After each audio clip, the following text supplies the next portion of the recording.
Hello guys, আসসালামু আলাইকুম। আজকে আমি আপনাদেরকে দেখাবো কীভাবে মুসাপুর থেকে উড়িচ্ছর যেতে হয়। উড়িচ্ছর যাওয়ার জন্য প্রথমেই আমরা একটা বোট ভাড়া করে নিলাম, যেটা দিয়ে আমরা সুন্দরভাবে যেন উড়িচ্ছর যেয়ে নামতে পারি। আপনারা অনেকেই জানেন হয়তো বা উড়িচ্ছর মুসাপুর থেকে 20 মিনিট থেকে 30 মিনিট সময় লাগে। তো এই 20-30 মিনিট সময় আমরা অনেকটাই ঘোরাঘুরি করলাম, বোটের মধ্যে দেখলাম অনেক সুন্দর সুন্দর পরিবেশে কীভাবে জেলেরা মাছ ধরছে এবং খুব ঠান্ডা শান্তশিষ্ট একটা সমুদ্র, যে সমুদ্রের মধ্যে হাজার হাজারো জেলে কাজ করে থাকেন।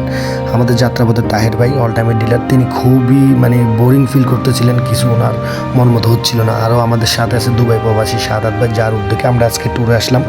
পিছনে আমাদের আছে সাদা করে আমাদের চাস্তো ভাই বাবু ভাই, তার মাঝে আছে আরফাত কাকা, যিনি নতুন বিয়ে করেছেন কালকে, আর পাখির মতো ডানা মেলে আছেন আমাদের রুবেল কাকা। তার সঙ্গে সঙ্গে আমাদের ট্যুরে যুক্ত হলো নতুন কিছু ছেলে, যারা মুসাফুরি নতুন কুমিল্লা থেকে আসছেন। তো ওরা আমাদের বললো, ভাই আমরা তো কিছু চিনি, আপনাদের সাথে আমাদেরকে নিয়ে যান।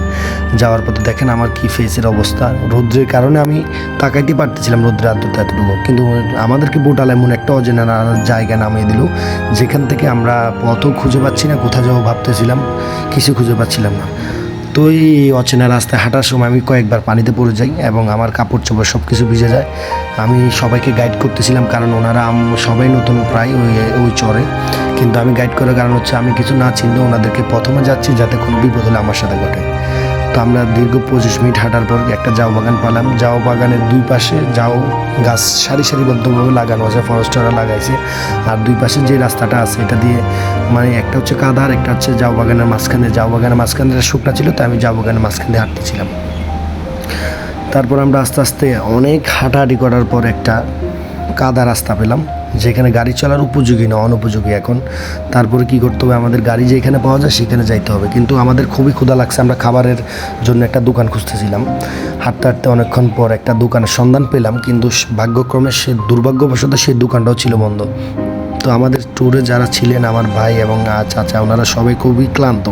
আর ওই পাশে তাহের ভাই তো কিছু বলতেও পারতেছে না, শুইতেও পারতেছে না, আমাকে রাগেই উনি দূরে বসে আছেন।